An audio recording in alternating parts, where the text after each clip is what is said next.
If you own gold or silver right now and you think just holding it will make you rich, stop. Because in the next major financial shift, almost everyone holding precious metals will lose, not because gold and silver fail but because they do. If you skip this, you won't just miss an opportunity. You'll repeat the same mistake millions before you already made. Let me tell you a story. Every few decades, something breaks. Not loudly at first, quietly. A currency weakens, debt piles up, governments promise stability, markets keep going up, and everyday people feel safe right until they don't. In those moments, the richest investors in the world aren't panicking. They're calm, almost bored, because they've seen this movie before. They know how it ends, and they know exactly who wins and who gets wiped out. This isn't about predicting the future. It's about understanding how money actually works. Most people believe gold and silver are safe. They hear phrases like store of value, inflation hedge, real money. So they buy a little. They put it in a drawer or a locker or a brokerage account, and they wait. That's the trap. The hidden truth is brutal. Assets don't make you rich. Timing, behavior, and understanding do. Gold and silver are tools, powerful ones, but tools in the wrong hands hurt the user. History doesn't repeat, but it rhymes. Every major wealth cycle follows the same pattern. Easy money, rising debt, asset inflation, confidence, then stress, then panic, then reset. During the rise, people chase returns. During the fall, they cling to safety. That's when gold and silver suddenly look attractive, right when it's too late. Most people buy precious metals emotionally, not strategically.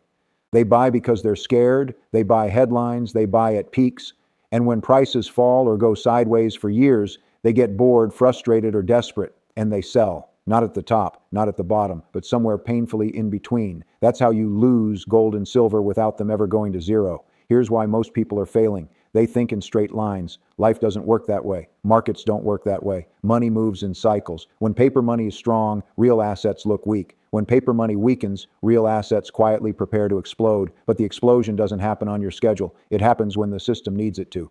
Most people cannot wait. They don't understand opportunity cost. They don't understand liquidity. They don't understand that holding an asset through a full cycle can take 10, 15, even 20 years. So they do what humans always do. They react. Fear makes them buy. Boredom makes them sell. Greed makes them re-enter late. Regret makes them swear they'll never do this again. Then they do it again. Smart money thinks differently. They don't ask, is gold going up this year? They ask, where are we in the cycle?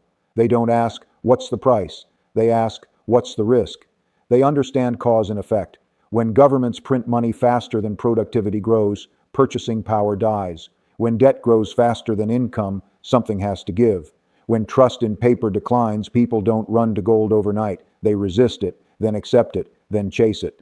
That final stage is where fortunes are transferred.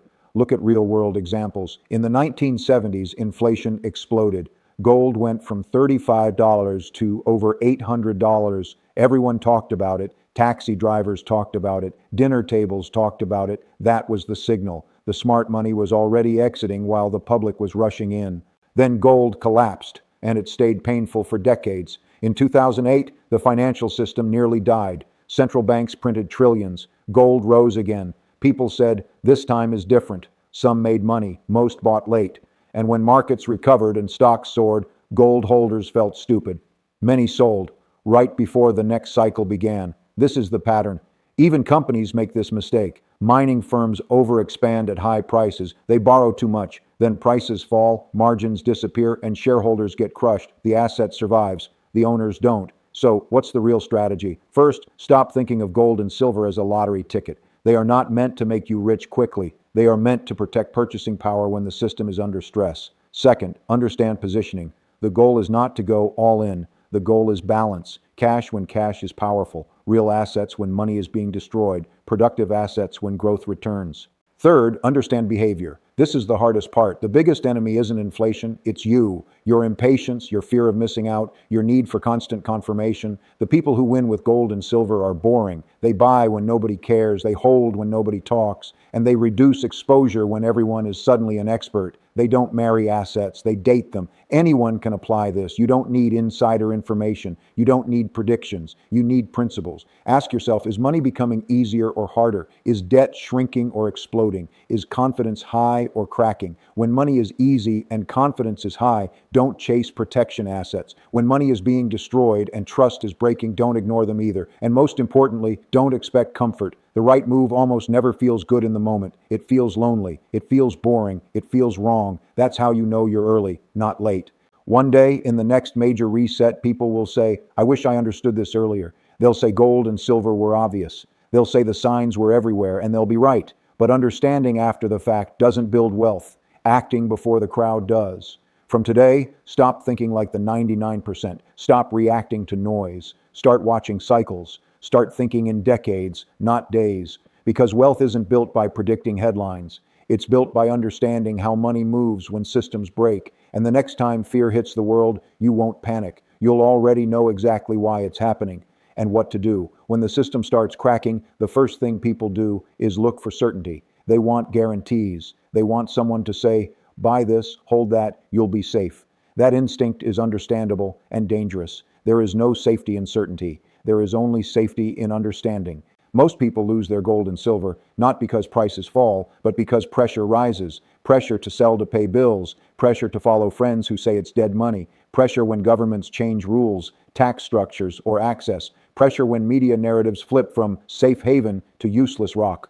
That's when weak hands transfer wealth to strong hands. The strongest investors prepare before pressure arrives. They make decisions in calm periods so they don't have to think in chaotic ones. They already know, if X happens, I do Y. No emotions, no panic. Here's another uncomfortable truth. Gold and silver don't protect people who are already fragile. If your finances are stretched, if you rely on short-term needs, if you're hoping metals will save you quickly, then even the right asset can become the wrong decision. Forced selling is how wealth disappears. That's why the rich don't just hold assets. They hold options, liquidity, flexibility, time.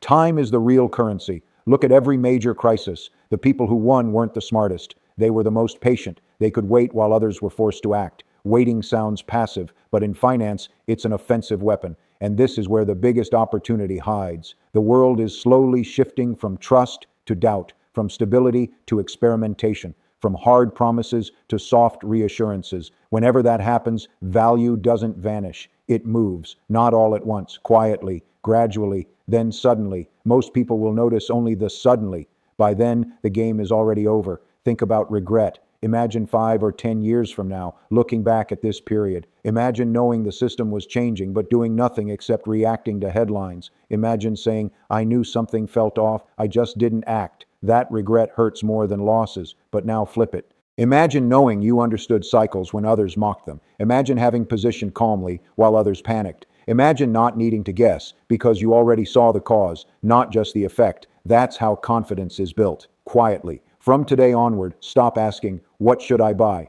Start asking, where are we? Because the people who lose gold and silver aren't unlucky, they're unprepared. And the people who win aren't geniuses, they're disciplined. The future will reward those who think differently, act earlier, and stay calmer than the crowd. And once you see money this way, you never look at investing the same again. Most people think wealth is built by doing more trades, more predictions, more opinions. But in every major cycle, wealth was built by those who did less, but thought deeper. They didn't chase every move. They didn't argue with markets. They didn't need to be right every month.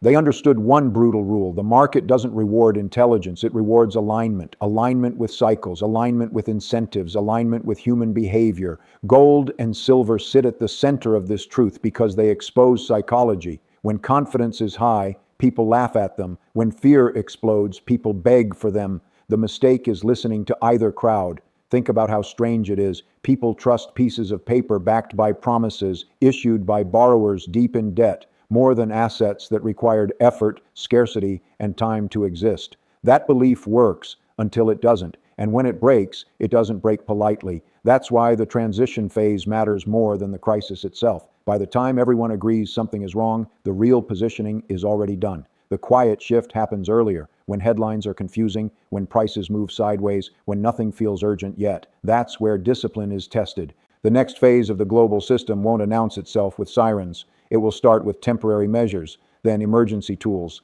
then new frameworks. Each step will feel reasonable, necessary even. Most people will adapt without thinking, and slowly, silently, purchasing power will leak away, not stolen overnight, diluted over time. That's the most dangerous loss because you don't feel it until years later. This is why smart investors don't obsess over price charts alone. They watch policy, they watch incentives, they watch where stress is building. They ask, what must happen next to keep this system alive? And when the answer is more money creation, they don't argue, they prepare. Preparation doesn't mean panic, it means clarity. It means knowing why you own what you own. It means knowing when you would reduce, not just when you would buy. It means never being surprised by outcomes that were structurally inevitable.